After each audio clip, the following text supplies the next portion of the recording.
Ko tēnei o a tātou nei tangata ka tū mai ki mua i a koutou. Ko tēnei tangata ko Hoturoa Barclay Kerr. Woohoo, all right. E ai ki a Gavin. We know he's called Gooch. Ko Hoturoa tērā. He is the captain of the ocean-going waka Haunui, Hinemoana and Aotearoa One. Hotorua has been sailing and he's looking ever so shy over here as I talk about his accolades. He has been sailing around the Pacific for more than 35 years. Just a bit longer than I've been alive. He paddles waka, sails waka, and teaches waka. Many of you already know this. I'm not going to spend too much time speaking of his wonderful and amazing feats. He tino tangata tērā. We come from a long line of navigators. I grew up in an era where I was very grateful to everything that I know about navigation came through the likes of men like Hotorua. Nō reira, throughout the years, Hotorua has used his specialised knowledge to encourage tauira to look at mātauranga waka from all aspects, which include pūtaiao, hangarau, me te tirohanga ki ngā whetū. Anō hoki ko te toi, anō hoki ko wā tātou nei mātauranga ka uru mai i te whare tapere. These teachings have taken him to many different Indigenous spaces, working with many different rōpū. Hoturua is an orator on his marae at Kāwhia, the home of his waka, and the ancient landing and settlement place of his ancestral waka, Tainui, who was captained by none other than his tūpuna, Hoturua. Nō reira paki mai e te whare, ki tēnei o a tātou nei tuāngata, ko Hoturoa Barclay Kerr.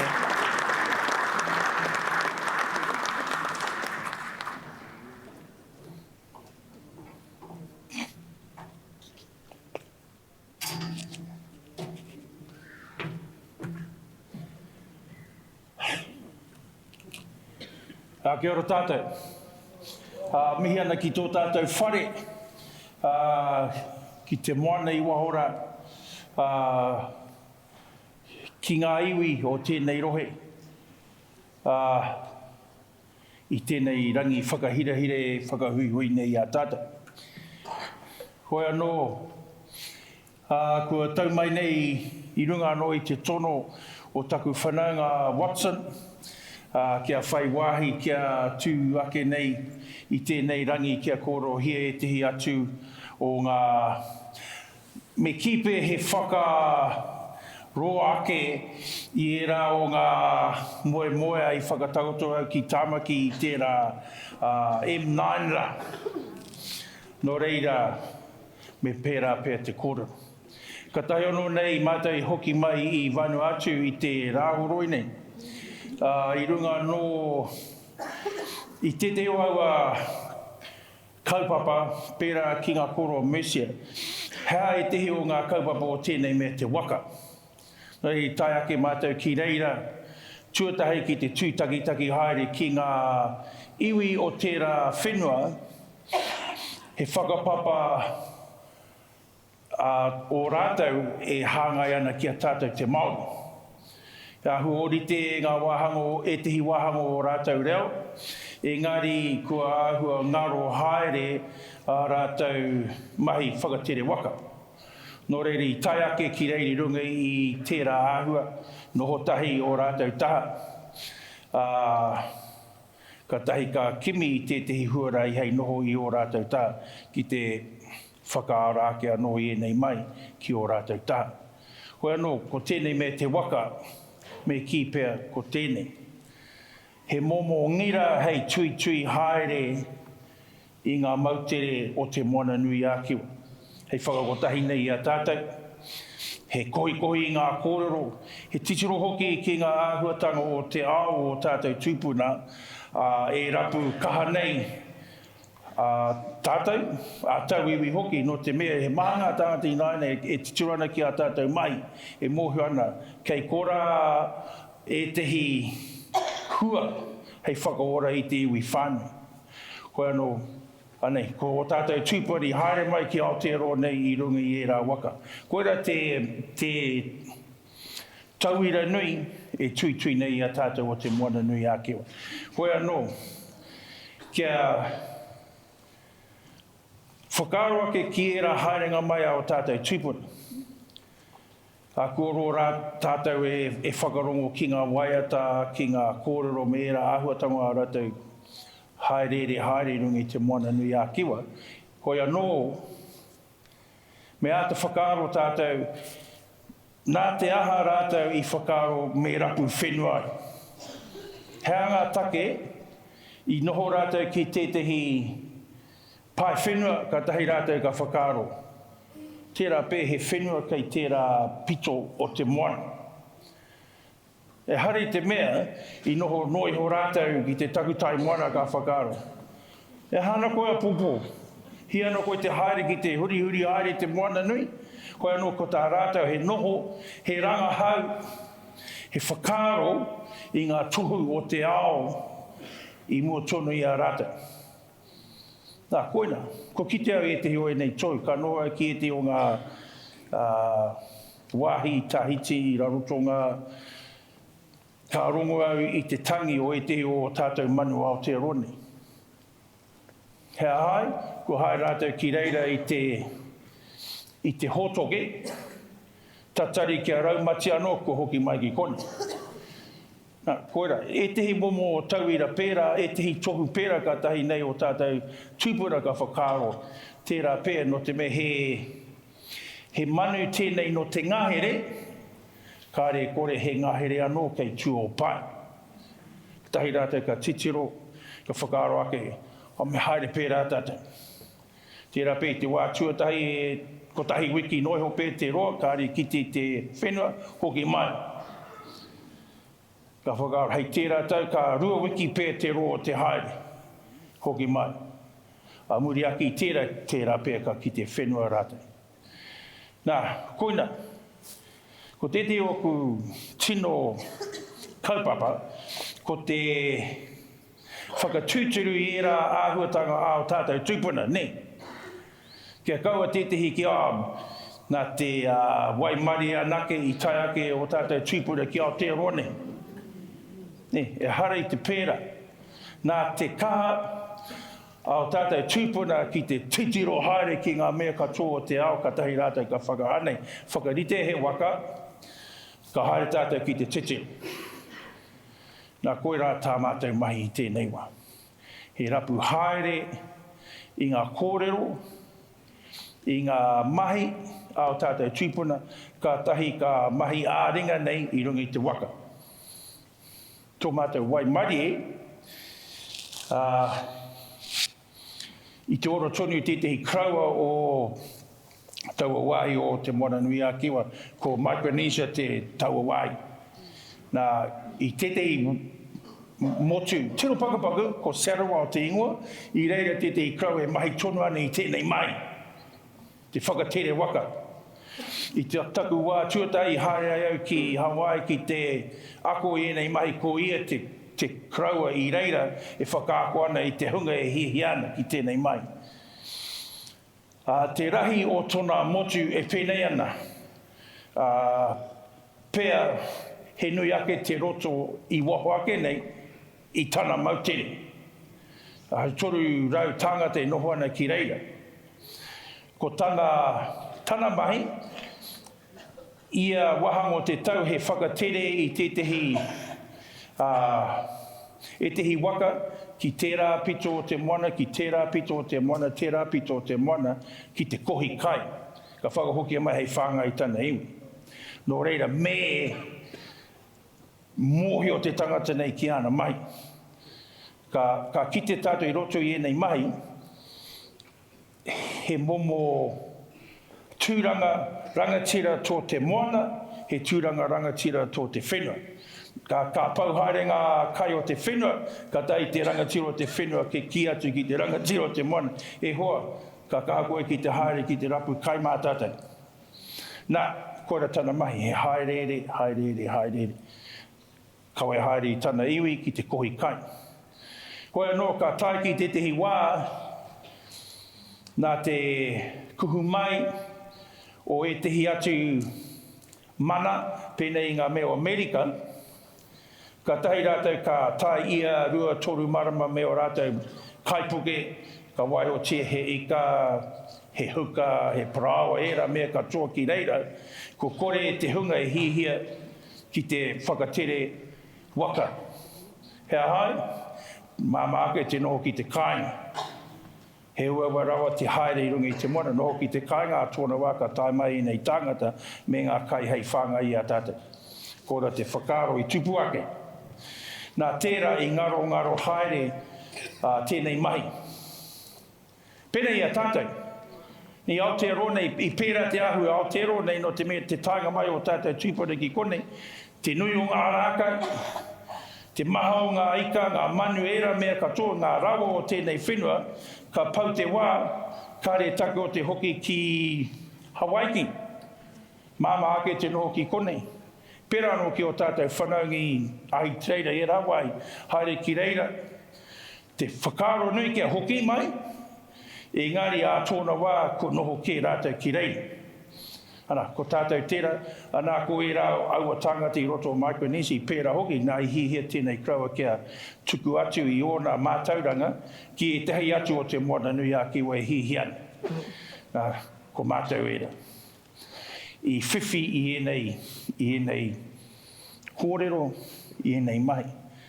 Me whakamaramau i tēnei wā tonu, ko ia te Master Navigator, tēnei kraua a mau. Ko mātou noi o he tauira tonu nei mātou i roto i tā mātou mai. Ko ia te tangata ko ana mai, ka pūmau whakapono kā ia ki tēnei me te karaki ki ana tūpuna. Te karaki ki ana tūpuna, ko kite au i ana mai, te whakarere ke i ngā huarere, te karangi e tehi tohu kia kitea, era mea ko i tera te take he Grand Master ia, ko mātai tonu ana tauira. Koe anō, mā ana mahi toa i ana kōrero, ko pēnei mātou i tēnei wā, tātou, te iwi. Me enei o tātou waka, e rā waka i whakarārangi hia nei e taku kōtiro. Koe anō, ko Haunui, ko Hinemoana, ko Aotearoa, enei o mātou waka nui, e toru ko whakawhiti te moana nui. Me te mahoki o ngā wāhi, anei te taha moe i nani. Kārea i paku whakaro i ahau e tupu ana, ka eke au ki rungi tētehi waka, ka tae au ki ngā wāhi, i hikoi ai o tātou tupuna. Koe anō, ko tae nei waka ki mai konei ki tētehi wāhi, ko whakarawa te ingoa. Engari ki ngā tāngata o tērā motu, tūturu ko Hawaii, tērā wāhi. Nā, i tō mātou taenga he kōro. Kārai whakaro ka kōrau i tēnei kōrau, engari ko puta mai nani. I tō mātou taenga ki reira. I woho mātou. Ko te puaha ki roto ki tō rātou te whanga e noho nei te nuingo te iwi. Tino whaiti. Kaha te rere o ngā ia o te moana ki waho, ki roto. Nō reira, e rua noiho ngā wā, e taia te waka te kuhu. Ko te wā, ko tū te tai. Ne, ko kore e rere. Nō reira, i waho mātai i reira te kraue kia mātai. Me oho koutou, i te wā ka kite i ngā wai e pēnei ana, me tere tonu koutou ki roto. Koe anō, ka taia ka pata. Hea te take, kei te kitea he maha tonu ngā momo Ia o te wai e tere ana. Hua whitu ngā wai e kite ana e rere ana i wau i kia he kororo mo tēnei. Runga no i te ahu o tō rātou koro ko Hawaii ki tēnei. I ngā wā o mua, ki o rātou kororo, e whitu ngā waka o tēnei motu i puta ki te moana nui. Neki atu i te kotahi mano tau, te roa o te kua ngaro atu e nei waka ki te moana nui. I ki mai ia, ko tēnā, ko tēnā, ko tēnā, ko tēnā o ngā ia o te wai e putanga, i whakaingoatia ki te kaihautu o ia waka i puta. Kia, pai tēnā, ka tai rātou ka ki, hei whakanui i tō mātou kuhu atu ki roto rā, nā rātou i whakaro kia tohaina tētehi, te ingo o ia kaihautu ki tēnā, ki tēnā, ki tēnā o mātou waka e whitu, e kuhu ana. No te me, hari koana rātou no te me ko o mātou waka no te moana nui whānui. E whakatūturu ana i tēnei koro a rātou. Tōna wā, ka hoki mai o rātou whanaunga mai te moana nui ki kona i runga i nei waka e whitu. Kairau mohi i nei kororo kia tai ake au ki reira. Wano i reira mātou. Ka tai ia ka pēnei. I ki pataia. I pewhekautou i tohatoa i tēnei ingoa ki tērā waka, tēnei ingoa ki tērā waka, tēnei ingoa ki tērā waka. Ka tai ia ka kumea noiho mai te te pōtai, pēnei.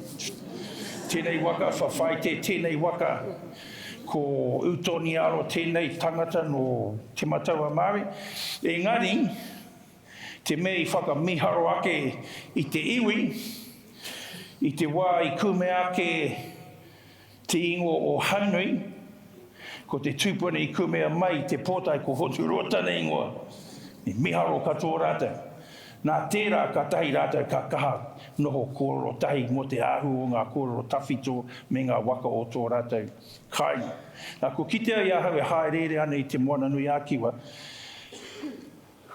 Nā te waka, o mā te waka, tātou e noho tahi ki te kohi e nei momo kōrero. Ka whakaoho i te hinengaro, i te ngākau, i te wairua, o te tangata i aia e maumaharana ki ngā kōrero tawhito o te moana no ā rātou tūpuna. Koe anō i noho mātou ki reira, me nei waka, ka mutu, ka rere ki te etehi atu motu o tēnei wāhi ko Nukuhiva, noho ki reira mo te wā, ahua, ko tahi wiki ki reira, ka tahi mātou ka rere ki Hawaii, ko tahi marama ki reira ka whakawhiti atu i tau atu ki San Francisco. Ka tū ngā waka ki reira mo te rua marama no te mea, te āhuatanga o tēnei mea te whakatere i rungi te moana nui, he wā anō hei whakatere waka, he wā anō hei whakatā, nā te āhua ngā marangai me rāmea. No i tau wai, wāotia ngā waka ki Amerika hoki mai mātou ki te kāinga. Ka hoki atu, ka haere mā San Francisco, San Diego, ki Mexico, ka whakawhiti atu ki ngā motu o Galapagos, ka tahi mātou ka hoki anō ki Tahiti, ka Tahiti, Huahine, Raiatea, Bora Bora, Aitutaki, Rarotonga, Samoa, Fiji, Vanuatu, Solomons, New Caledonia, ka hoki mai ki te kāinga. Aua rua tau mātou e ngaro ana. Engari, ko te mea nui, i te tui anō i enei here o tēnei mea te kōrero, o te whakapapa, o te mātauranga, ki tēnā o tātou whanaunga o te moana nui. Nā ko kitau mai tērā ko tino puta, tupu ake ngā hononga i wainga nui nei a tātou. Tātou me o tātou whanaunga o te moana nui ākiwa. Koe anō, i pēnei ana te ahu o te haere. Tete o ngā haerenga, āhua Tiri wai haere mate ki Rarotonga. Te kaumā ono rā te roa tō mātou haere. Te reo mātou kaumona he tauhau e ki tēnei mai. I aua te kaumā ono rā e haere ana, te kaumā rua pēr o aua rangi he marangai. Aua whitu waru rā pēr mātou e tēne ana, wangeno i po i wahoa e noho ana tituruana ki te rangi e whakaro ana me pewhia te hari i te waka kia ora pai katoa mātai. Ka tei ka hikoe mai ka pēnei e. Puana, ka whiu ana te hau ngā ngaru era me katoa ka pēnei e. Matua, are we going to die? Yeah, not have I got anything to do with that boy, but we'll see how we go. But engari koera ana e ko tēnei harangi i u mātou ki roto o Rarotonga. I taua engari ka maranga i taua haerenga. Engari e whakaro no tērā ki te pai ki te kaha o tātou waka. Te tiaki nei mātou i runga i te moana nui.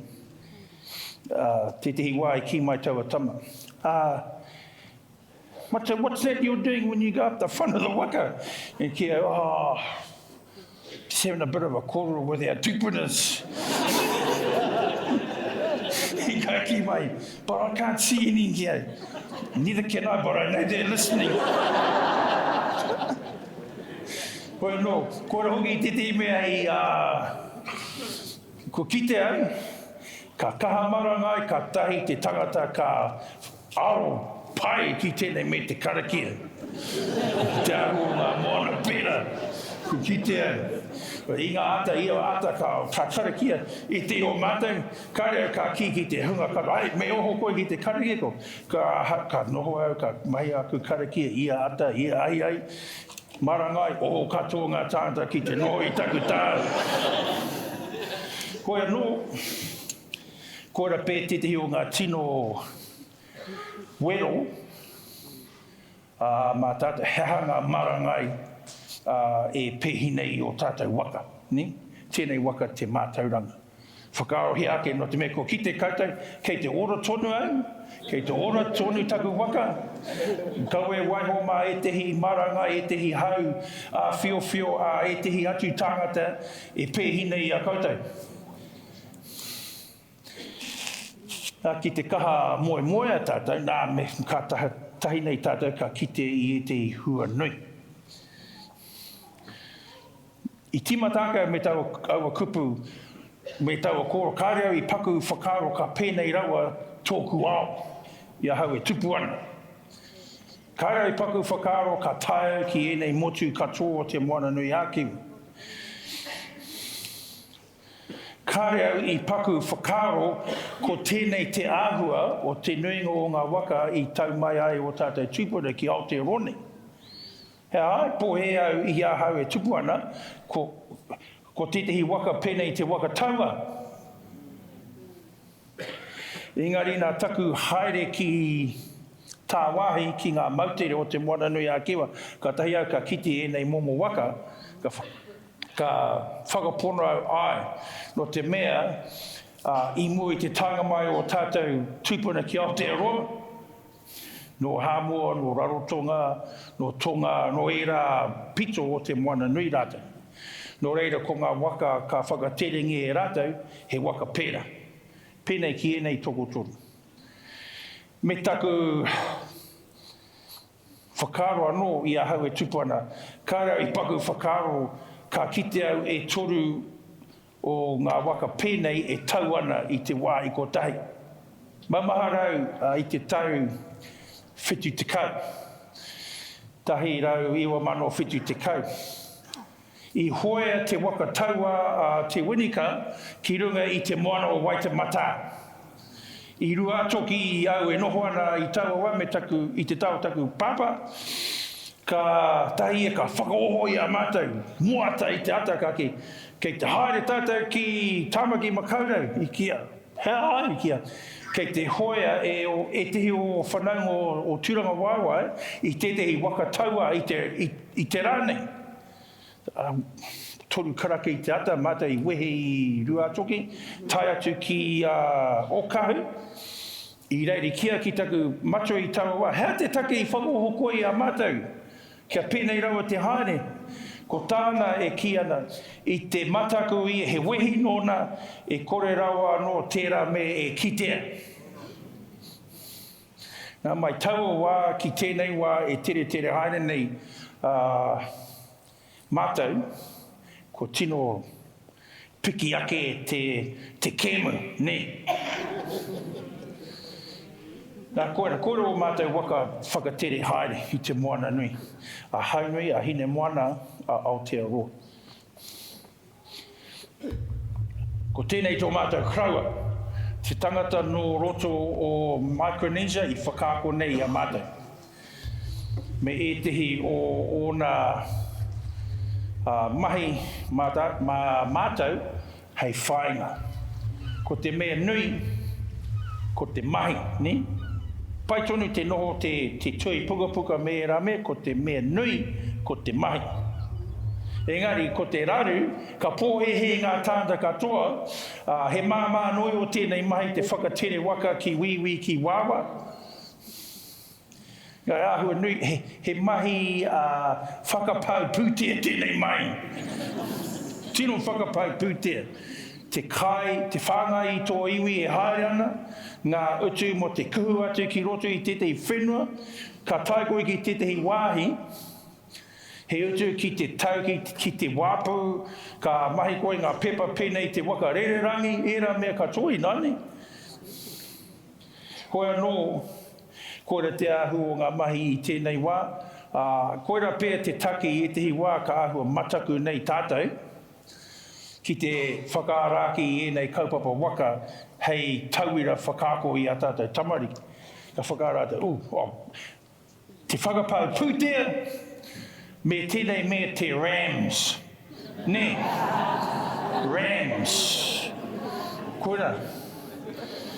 Ka pere, matua, can we take some kids out on the waka? Yeah, how many kids you got? Kaumārima pe, alright. How long do you want us to, how long can we take them out for here?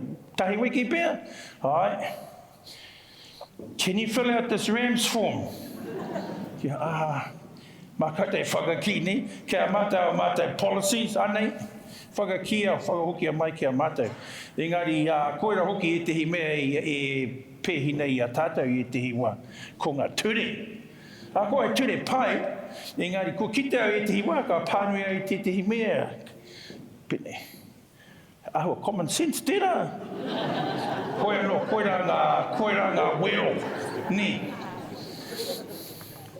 Engari roto anō i ngā moe a oku. Ia ko te whakatupu i a tātou tamariki i roto hoki i nei momo mātauranga. Pai ki a ka titiro haere, kei te kite au e te aku ākonga mai e te aku krai, wahoe waka me era mai i ngā wā unga, tino pai. O te mea mohe ana ko e te o ngā mea i kuhia e rātai roto i era o mātou wananga, ka toha atu. Koe anō, ki te āta titiro tāta, hea te huarahi hei whakapakari ake i tēnei mahi. Mōku ake, mō tō mātou whānau, ko tupu ake aku tamariki i roto i tēnei mahi. Ko tupu ake i roto i tēnei mahi te hoe waka, te whakatere waka, te hanga waka, te whakaako i e tehi atu tāngata tamariki ki enei mahi hoki. Nā, he koanga ngākau tēnei māku te no, te titiro ki a rātou e mahi ana i enei mahi. Nā, ko te mea nui, ka me pewhia tātou e hāpai, e tautoko e āwhina i a rātou kia kuhu atu ki enei mai. Ko tēnei whakaua, ko taku tumaiti ko tūranga. Ahua whitu tau ia, tana haerenga tuatahi whakawhiti I te moana I tō mātou tā. Ona tarau potora, era mea whero, iwa ona tau I te whakatere mātou I a te aurere whakahaere anu I te tehi haerere I Aotearoa nei.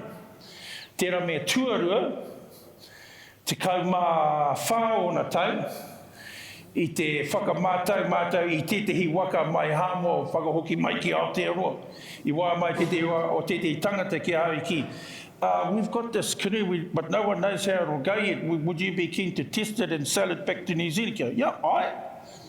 Pai tērā ki a mata, ni haere mātou ki hāmo, whakatere mai tērā wakahoki mai ki te kāinga. Ana ko I nāne ko pakeke kei te whakahaere I ngā kaupapa waka I te kāinga.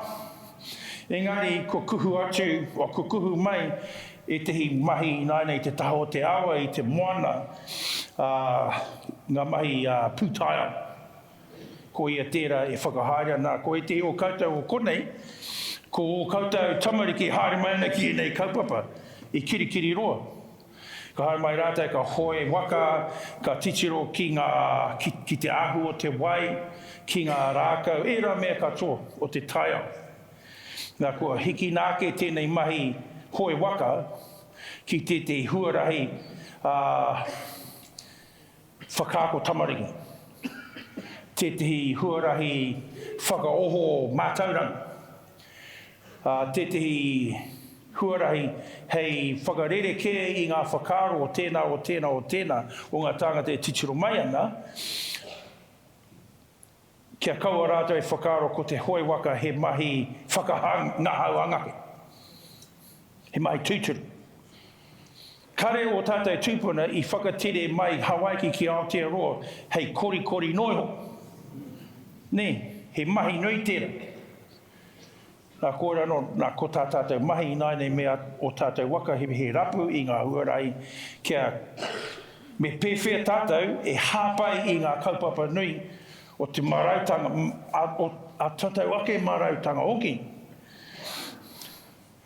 Ki te taho te waka, o me pewhia te waka e hāpai I era. I ngā wā o mua, ko te waka te wharekura.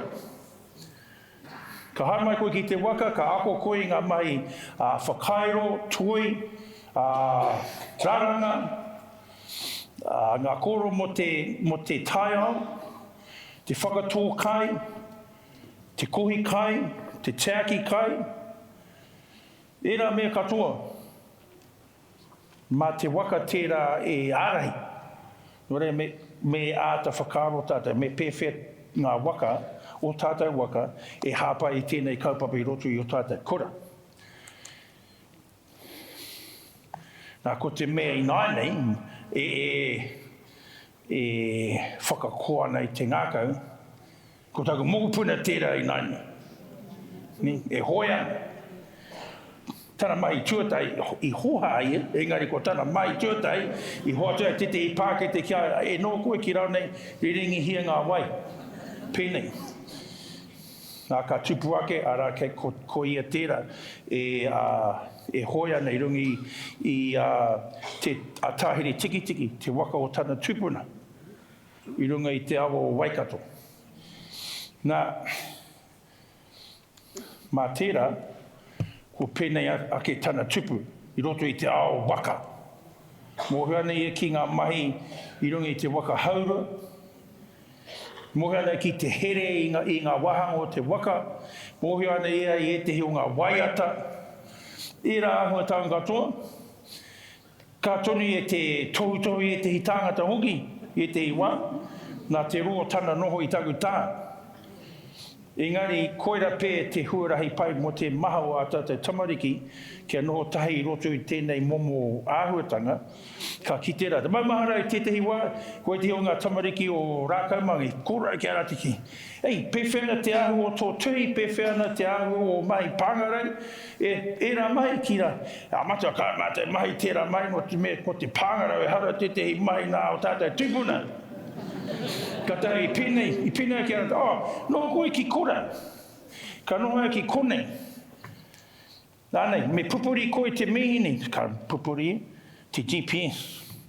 Ka kia, anei, Mā te pāngara au e mōhio, pewhia te tere o tō tātou waka. Ne, katai tera, whatever, matua, you know. So anyway, no, ka pēnei a. Ne, katai au ka ki. 7.2 knots. Ka pēnei nā te. Matua, you're wrong, it's 7.18. Kia ko pakaru tō meaning. Engari koera ne ko ki ka nā tērā, ka kite rā te ko enei enei wahanga o te ao, o te wā o tātou tūpuna, kei roto katoa enei mahi. Engari kare o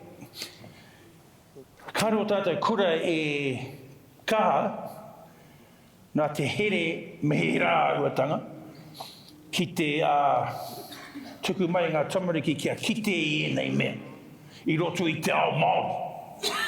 Ne, mā te ao Māori i enei mea te pangarau, te pūtaio, era mahi katoa, e whakaarake.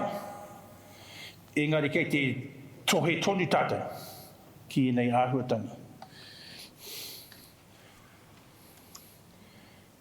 Ko te tūmara ko ka pēnei katoa tātou tamariki. Ko piki rata i runga i te waka haurua, e hari te mea ko piki ake i runga i te whakaaro, he tauhau tēnei mai. Engari ko piki ake ki runga i te waka haurua me te moio, ko tēnei taku mai. Ko tēnei taku ao. Ko tēnei te ao aku tūpuna. Mā rātou au e arahi, e kōkiri, e Jack. Nā ko ia tērā. Ina nai kia no ta mea nui a tonu a mātou kaupapa i Vanuatu, kei te tuku au e te hiwaku kaumoana ki reira, hei te marama nei ki te whakatere mai, te tehi waka hoki mai nei ki Aotearoa, i kia, hei, koro ki tō pāpā tērā pē ka whakaia kia haere mai koe ki Vanuatu. Pēnei, ka korau ki ai ngari, tino hikaga ia ki te haere. Ne koera ngā mahi hei hei tuku atu ki a tātou tamariki i ngā waka toa. Kia mōhio rātou, anei te mahi māku. Anei mātaku waka au e kawe ki nei taumata o te mātauranga.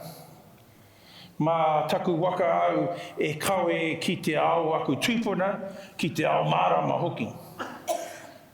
Nā i rotu i nei āhuatanga. Hoia no, navigators katoa tātou. Tira pia hara tātou i te master navigators. Engari, ko tā tātou mai, ko te navigate i a tātou tamariki. Me o rātou waka. Kia ahakoa te kino, ahakoa te marangai, hea te mea nui. He hanga hua kei roto. Kei whea te huarahi, hei whakaora anō i a tātou. Nā. Te teo ki te pai tawhiti, kumia kia tata. Kora te mahi a tātou tūpuna, ne? Ka rata i noho i roi te tehi waka ka pene. Oh man, how long is it going to take? Engari ko kite au e te i tāngata pēnā. I te timato te tehi haerenga ka pātā mai te. Mata, how long is this going to take? Aki, maybe 3 weeks. Pena, okay. And then ka Rūātoki ko kite i te whenua ka ki. Mata, only 2 weeks. I rote au e pene ana. I pēra taku whakaro, o te mea mohe au ka ki au Rūātoki, ko he marawa katoa o rātou whakaro me kua roa ake i te Rūātoki. Engari ka miharo rātou i te tere o te rere o tō tātou whakaro. He old trick tērā, ne? Koe anō, ko te mea nui, ko kite rātou, i roto i ngā mahi pēnei, ko tēnei mahi te whakatere waka mai konei ki te atu wahi, e hara i te haerenga tino roa. Rua toru wiki anake te roa o te nuinga o mātou haerenga. Ia kāre orite ki tērā pikitia, mohe na koutou, tērā pikitia o the discovery of Aotearoa, or discovery of New Zealand, era Māori, e titiro mate kai ana ki te whenua. Kari te pera. Kari te pera. Hea hai, ka kaha whakarite mātou, ngā kai whakatere, i tētahi rautaki tika kia pai. Kōra tātātou mai. Mahi mā tātou. Ko tēnei te moe moe. Waka voyaging is a vital part of our heritage that we continue to celebrate to this day, considering in successful voyages of our tūpuna and the navigational knowledge, experience and creativity that they utilised continues to inspire us as we undertake our own journeys. The Tūhoe Voyaging Trust was established over 30 years ago under the leadership and vision of Tōhoe waka, Hoturoa Barclay Kerr, whose whakapapa connects him to Kawhia Moana, the ancient settlement of the Haunui people and their famous waka. Since its inception, the Tūhoe Voyaging Trust has built a vast fleet of sailing and paddling waka. By maintaining this fleet, the Trust is able to share and celebrate ancestral knowledge while educating and supporting the next generation of ocean navigators. We are proposing the establishment of a community mātauranga hub in Kawhia, where Pacific voyaging knowledge and experience can be taught and celebrated. The hub is its own unique space that will provide value to the whole of Aotearoa. Well, the vision is that we create a space that caters to understanding various levels of mātauranga and various levels of waka kaupapa. The other part of that is that we want to build a kura that teaches the kind of stuff that we'd expect people to learn and acquire through a kura system, but in our way, coupled with a facility that looks after waka, builds waka, repairs waka, maintains waka.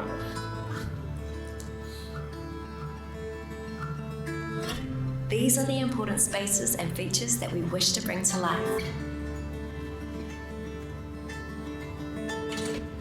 Administrational base.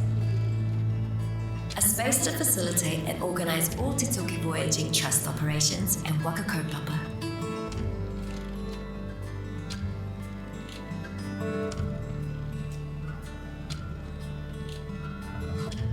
Waka maintenance building. To have a purpose-built site fit for building and maintaining our treasured waka, inclusive of a marine wharf or slipway ocean access area close by. Moana accommodation. To accommodate manuhiri and crew quarters involved in waka voyaging. We're very lucky as a modern day voyaging team to be able to still practice an art form from our tūpuna. It's our opportunity to now use our waka to look after these whenua, these motu that for our future. I think it'll just serve every aspect of our kaupapa, and especially the day-to-day kaumona that live, eat and breathe this.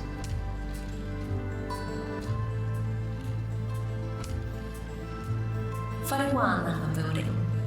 A space of this kind would enable us to hold regular wānanga and also be located alongside marae and gathering spaces to preserve and display taonga pertaining to waka kaupapa.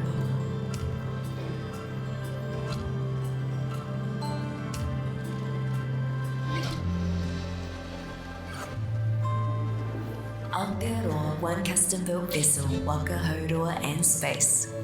We will restore and refit the Aotearoa One voyaging vessel to be the first custom-built and equipped oceanic science research waka haurua and keep it based in Kawhia alongside the research centre. Scientific Research Lab, Mātauranga Māori and Technology. A hapuri base of this kind and an accompanying purposefully designed laboratory would also allow us to undertake scientific research that centres our ancestral perspectives and technology and amplifies Mātauranga Māori.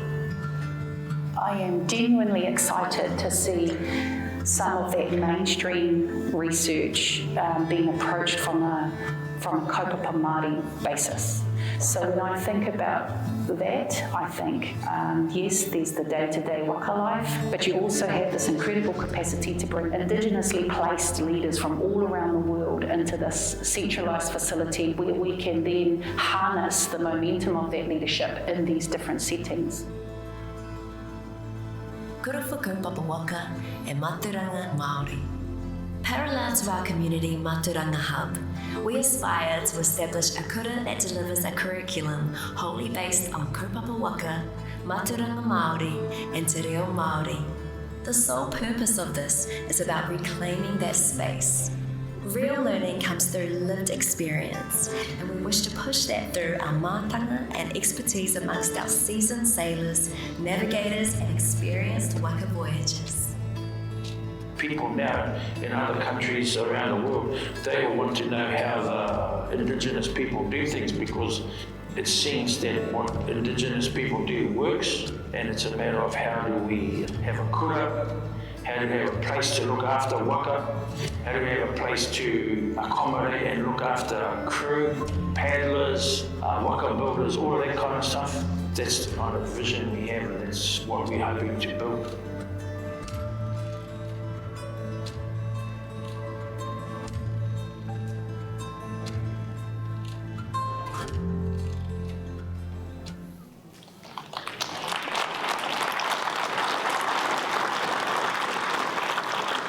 Koira te moemoea o te kaupapa waka. Engari, kia koutou o ake moemoea. Me pewhi te hanga I te kura toi. Kia tohunga, kia mātanga rawa ngā akonga I tō rātou putanga mai. Pewhi te hanga I te kura mō ngā mahi ārehia. Kore te āhua tēnei wero. Ko roa e whakaaro nei ki tēnei engari kea koutou o koutou ake whakaaro. Hoi anō, ko te mea nui, ko te moemoea, ne? Kia hoki atu kia o kupu I te timatanga, kāre au whakaaro I a hau e tupu ake ana, koa te moemoea, kāre au I paku whakaaro ka eke au ki runga I tētahi waka whakatere I te moana nui. Kāre au I paku whakaaro, ka pēnei rawa taku pakeke e toru aku waka nui whakatere ki te moana. Engari nā te moemoea e nei mea I whakatinana mai. Hoi nā, mā tātou e nei mai kei mua nei a tātou.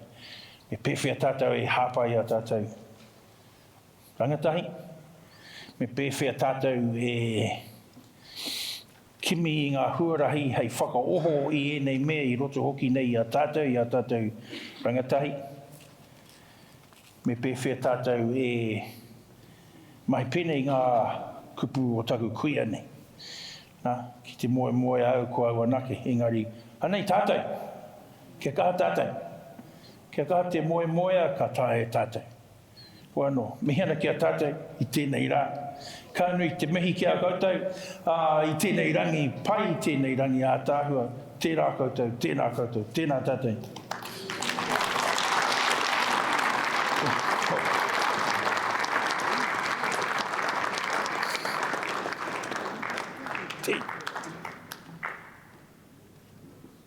Kanukunuku kaneke kanukunuku kaneke titiro ki ngā tai o tokerau e hora me he pipi whararoa takoto te pai. Tēnei rā ko te reo o nuku tawhiti ka mihi atu ki te reo o Hoturua. Tēnei rā ko te pītau whakarei o ngā tuki mata whaorua e mihi ana ki te pītau whakarei o Tainui. I runga hoki I ngā kupu oati o tō tāua kuia, ki te moemoea a hau, ko a hau anake. Ki te moemoea a tātou, ka taia e tātou. I ngā tau whititikau I taimai a te puia ki roto o Waitangi.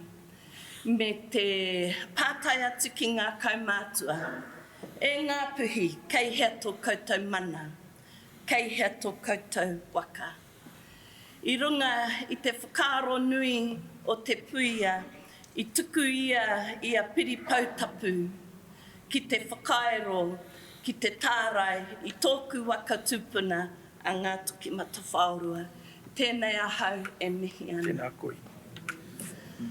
Ko te reo tēnei o te aurere, e mihi ana ki te reo o Haunui, o Hinemoana, o Aotearoa.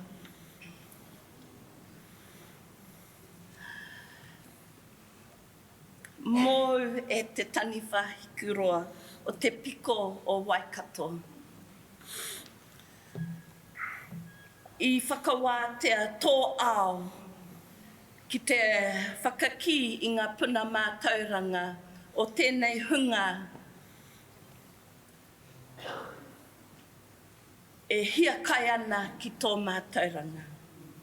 Nō reira e hotu, tēnei ngā mātā waka o ngā kuraiwi o Aotearoa e mihi ana e whakamānawa ana ki o mātauranga ko tohaina kia mātou I tēnei rā. Nō reira,